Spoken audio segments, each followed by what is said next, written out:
This is part 2 of my explanation or description of what is Tinder, according to the Wikipedia page, and this is under the lawsuits section.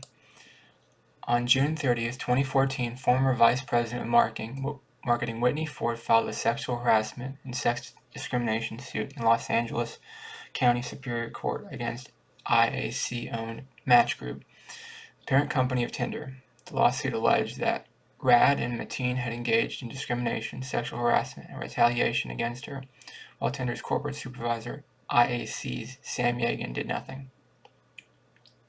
IAC suspended CMO Mateen from his position pending an ongoing investigation, and stated that it acknowledges that Mateen sent private messages containing inappropriate content, but it believes Mateen, Rad, and the company are innocent of the allegations.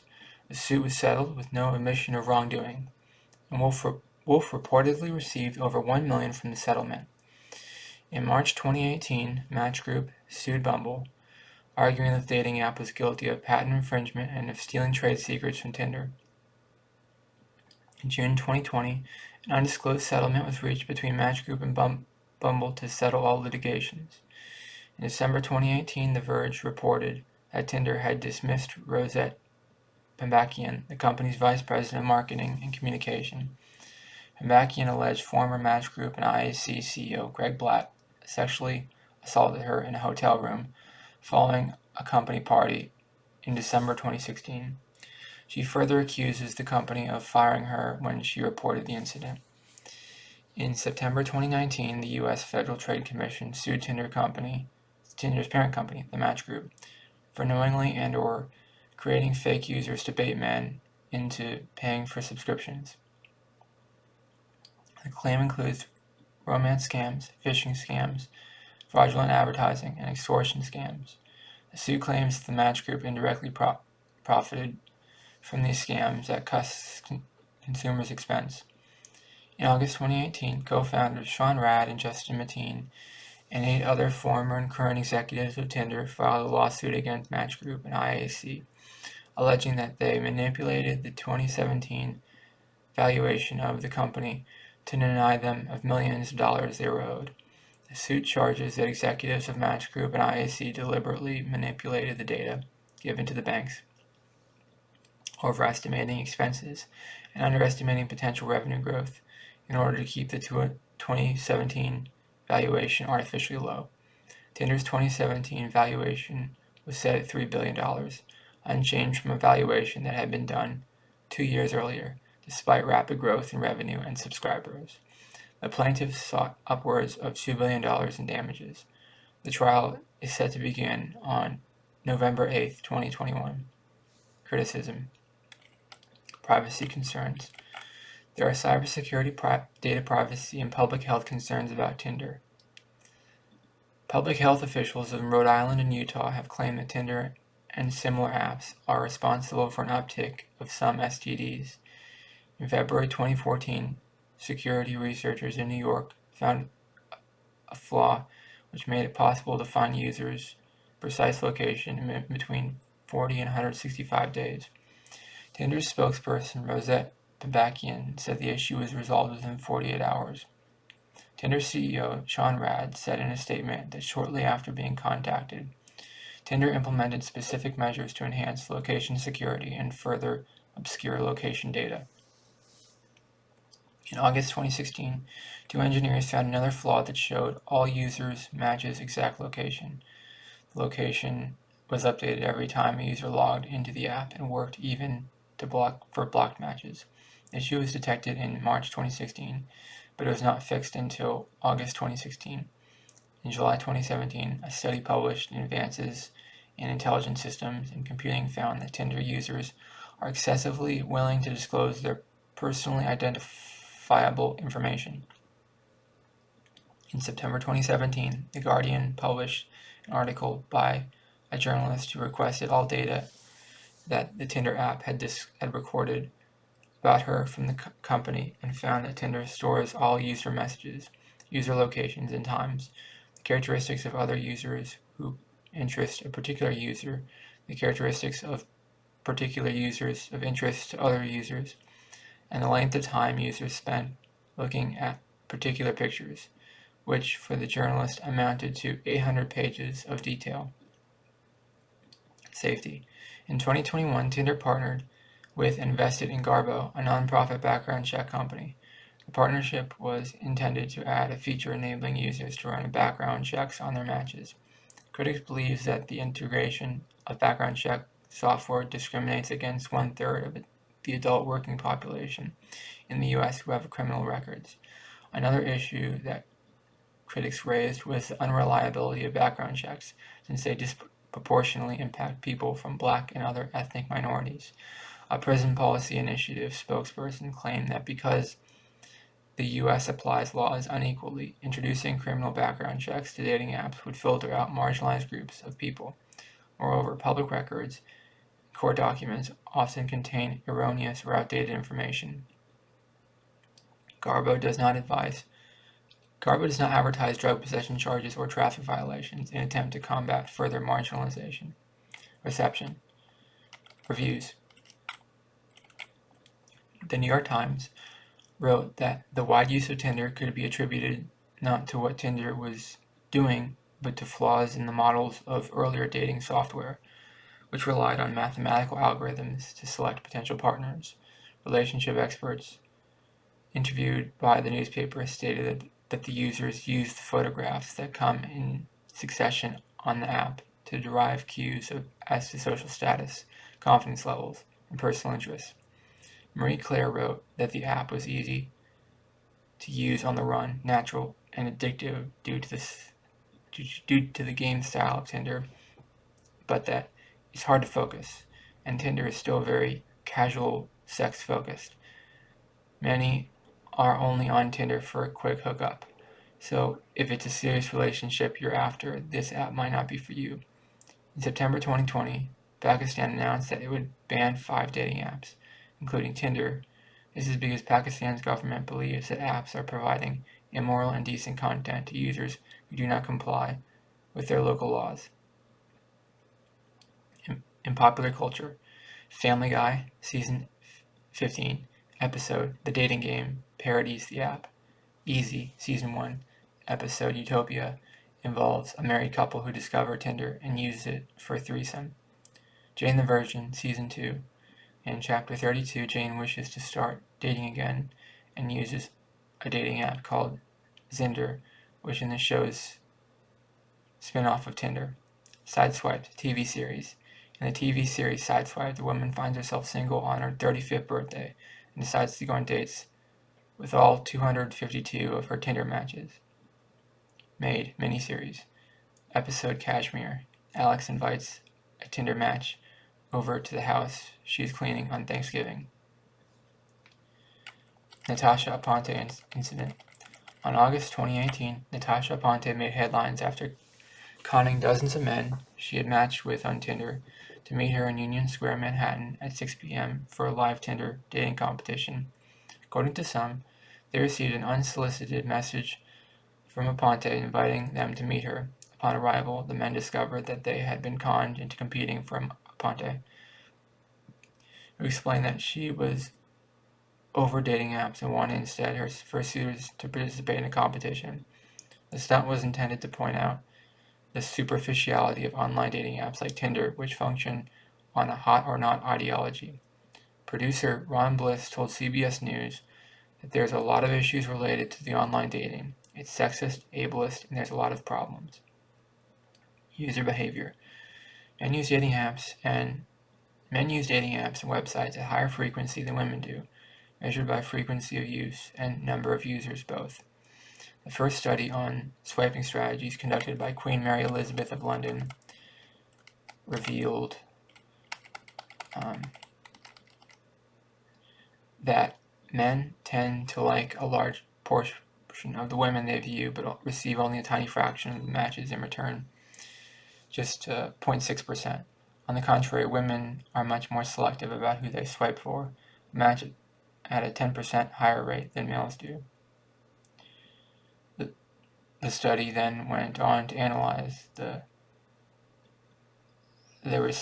responsivity between males and females, finding that women are more engaged and take longer to craft a response, while men usually send shorter messages averaging 12 characters in length. According to University of Texas at Austin psychologist David Buss, apps like Tinder and OkCupid give people the impression that there are thousands or millions of potential mates out there. One dimension of this is the impact it has on men's psychology. When there is a perceived surplus of women, and the whole mating system tends to shift towards short-term dating, and there is a feeling of disconnect when choosing future partners. In addition, an article written for The Atlantic suggested that the appearance of an abundance of potential partners causes online daters to be less likely to choose a partner and less satisfied with their choices of partners. Let me read that again. In addition, an article for The Atlantic suggested that the appearance of an abundance of potential partners causes online daters to be less likely to choose a partner and less satisfied with their choices of partners. In 2018 article written for The Atlantic, it is mentioned that data released by Tinder itself in 2018 has shown that of the 1.6 billion swipes it records per day, only 26 million results in a match rate approximately only 1.63%. Also, a Tinder user interviewed anonymously in the article published in December 2018 issue of The Atlantic estimated that only 1 in 10 of their matches actually resulted in exchange of messages with the other user they are matched with another anonymous Tinder user saying, "Getting right swiped is a good ego boost, even if I have no intention of meeting someone," leading the Atlantic article author to conclude, unless you are exceptionally good looking, the thing online dating may be best at sucking up large amounts of time. In August 2015, journalist Nancy Jo Sales wrote in Vanity Fair that Tinder operates within a culture of users seeking sex without relationships. In 2017, the Department of Communications Studies at Texas Tech University conducted a study to see how infidelity was connected to the Tinder app. The experiment was conducted on 550 students from an unnamed university in the southwestern United States. The students first provided their demographic information and then answered questions regarding Tinder's link to infidelity. The results showed that more than half reported having seen somebody on Tinder who they knew was in an exclusive relationship, 63.9%. 73% of participants reported that they knew male friends who used Tinder while in a relationship, and 56% reported that they had female friends who used Tinder while in a relationship. Psychologists Douglas D. Kendrick and Sarah E. Gutierrez, Laura L. Goldberg, Stephen Newberg, Kristen L. Zirk, and Jacqueline K. Crones have demonstrated experimentally that following exposure to photographs or stories about desirable potential mates, human subjects decrease their ratings of commitment to their current partners. David Buss has estimated that approximately 30% of the men on Tinder are unmarried. Before 2012, most online dating services match people according to their autobiographical information, such as interests, hobbies, future plans, among other things. But the advent of Tinder that year meant that the first impressions could play a crucial role. For social scientists studying human courtship behavior, Tinder offers a much simpler environment than its predecessors. In 2016, Gareth Tyson of Queen Mary, University of London, and his colleagues published a paper analyzing the behavior of Tinder users in New York City and London. In order to minimize the number of variables, they created profiles of white heterosexual people only. For each sex, there were 3 accounts using stock photographs, 2 with actual photographs of volunteers, and 1 with no photos whatsoever, and 1 that was apparently deactivated. The researchers pointedly only used pictures of people of average physical attractiveness. Tyson and his team wrote an algorithm that collected all the matches' biographical information, liked them all, and then counted the number of returning likes. They found that men and women employed drastically different mating strategies. Men liked a large proportion of the profiles they viewed, but received returning likes only 0.6% of the time. Women were much more selective, but they received matches 10% of the time. Men received matches at a much slower rate than women. Once they received a match, women were far more likely than men to send a message. Really. Once they received a match, women were far more likely than men to send a message, 21% compared to 7%, but they took more time before doing so. Tyson and his team found that for the first 2/3 of messages from each sex, women sent them within 18 minutes of receiving a match, compared to 5 minutes for men. Men's first messages had an average of a dozen characters and were typical simple greetings. By contrast, initial messages by women averaged 120 characters. Tyson and his collaborators found that the male profiles had three profile pictures, received 238 matches, while the male profiles with only one profile picture received only 44 matches, or approximately a 5-to-1 ratio. Additionally, male profiles that had a biography received 69 matches, while those without it received only 16 matches, or approximately a 4-to-1 ratio. By sending out questionnaires to frequent Tinder users, the researchers discovered the reason why men tended to like a large proportion of the women they saw was to increase their chances of getting a match. This led to a feedback loop in which men liked more and more of the profiles they saw, while women could afford to be more selective in liking profiles because of the greater probability of a match. The feedback loop's mathematical limit occurs when men like all profiles they see, while women find a match whenever they like a profile. It is not known whether some evolutionary stable strategy has emerged, nor has Tinder revealed such information.